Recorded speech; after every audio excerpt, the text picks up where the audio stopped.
By 1940, the colonial administration in the United Provinces of India faced a compounding problem. Their massive, sprawling penal system was efficiently holding bodies, but it was failing to maintain long-term social order. To address this, the government launched a specific experiment in August 1940, the United Provinces Jail Training School. This was a standalone, self-contained educational unit, decoupled from the daily operations of any single prison. This school grew directly from a century of collected data, proving that traditional incarceration simply did not work. The record showed locking men in cages did not reduce recidivism. Inmates were regularly discharged worse and more desperate. The government concluded society could only be protected if the penal system changed the offender. The new mandate, the reformation of the criminal. Recognizing the need for rehabilitation is a theoretical exercise. Operationalizing that concept across a vast, entrenched bureaucracy is a massive logistical problem. To protect the community, the state moved past simply changing its laws. It transformed the human interface of the prison system, the guard. The blueprint for this overhaul is preserved in this April 1941 report. The parenthetical text at the bottom marks a shift. By categorizing the training as correctional work, the punitive model was officially being replaced on paper. The state recognized that rehabilitating inmates required engineering a completely new type of professional, the correctional officer. Deputy jailers were placed in a rigorous 9-month senior course, and standard warders a 4-month program. These men were isolated from standard duties. The state absorbed their salaries so they could focus entirely on a scientific curriculum. By examining the syllabus they were forced to study, we can reverse engineer the administration's strategy. The texts and lectures assigned to these guards reveal the exact psychological and sociological theories the 1941 authorities believed would cure criminality. The theoretical bedrock of the curriculum was delivered personally by the Inspector General of Prisons, Lieutenant Colonel A.H. Sheikh, who instructed the officers in social psychiatry. Sheikh established a defining axiom for the officers: a criminal act is never an isolated event. It is a symptom of a much broader, deeply ingrained attitude toward life. This psychiatric approach was aimed specifically at the demographic the administration labeled the psychopath or the true criminal. The 1941 text defines the true criminal through specific clinical traits: intelligent but lacking common sense, reliant on a private logic to rationalize their actions, and devoid of the habit of regular work. To treat this, the curriculum instructed officers to trace these adult behaviors backward. The text argues that character formation finishes by age 5, meaning guards had to identify the exact point of childhood frustration where the psychological block occurred. To guide this diagnosis, the school adopted the framework of Alfred Adler. Adlerian theory posits that individual behavior is driven by early struggles to overcome feelings of inferiority. The guards were taught 3 specific Adlerian pathways to criminality. The first is the child born with physical or organ inferiority, which, if not managed through social interest, hardens into a worldview of hostility. The second pathway is the neglected child. Here, a severe lack of early affection develops into an adult life defined by societal hate. The final pathway is the pampered child. Having been given everything without effort, this child grows to expect reward without deserving it.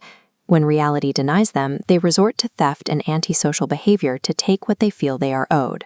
This training redefined the job. The men patrolling the cell blocks were no longer instructed to view inmates as innately evil. They were trained to see individuals managing deep-seated psychological complexes that required active diagnosis. Moving from psychiatric theory to daily practice required a structured, multifaceted syllabus. The administration split the sociological training of the guards into 2 distinct academic pillars: diagnosis and treatment. Criminology served as the diagnostic science. Officers were taught to analyze rule-breaking and understand crime as a structural social phenomenon rather than a mere individual moral failing. Penology was taught as the active application of treatment. This covered the mechanics of rehabilitation, running classification boards, executing probation systems, and managing industrial education to prepare inmates for release. Among the standard administrative courses, the school mandated a specific progressive class for all officers: training in sociability. This text explicitly defines training in sociability as the study of interpersonal relationships. Guards were instructed on how to measure social responsiveness and ascertain the structure of social groups. The administration believed that forcing prison officers to examine their own attitudes towards life would develop the empathy needed to accelerate the reformation of the criminals under their charge. This holistic approach extended to public hygiene. The syllabus frames physical cleanliness not just as disease prevention, but as a mechanism that lifts mankind out of itself, makes it less beastly and more divine. They operated on the belief that physical environments directly dictate moral outcomes. If a prisoner's body and linen were washed, their thoughts and actions would become less demoralized. The 1941 curriculum represents a vast intellectual wager. The administration bet that they could educate armed state employees into becoming effective agents of sociological intervention. However, the school did not operate in a utopian vacuum. The men they trained would immediately return to high-security facilities holding volatile and violent populations. The administration understood that empathy and Adlerian diagnosis alone could not maintain physical order among individuals with severely tangled personalities. Because of this, the curriculum demanded strict militaristic physical components, featuring drill work, musketry, and the handling of firearms. The report justifies this plainly. High proficiency in standard-issue weapons was a requirement to ensure safety and protection for both the institution and the inmates. To enforce this discipline, the state brought in active British military personnel, specifically sergeant majors from the Royal Berkshire Regiment, to drill the recruits.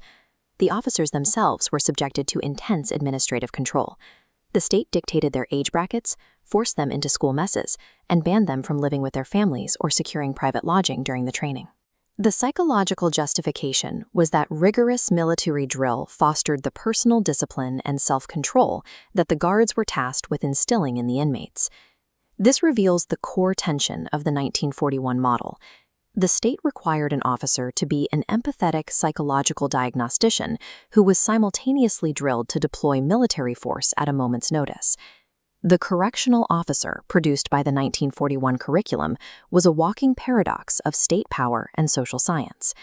The administration firmly believed that this dual nature was required to accomplish the delicate task of remaking what they termed the broken fragments of human pottery.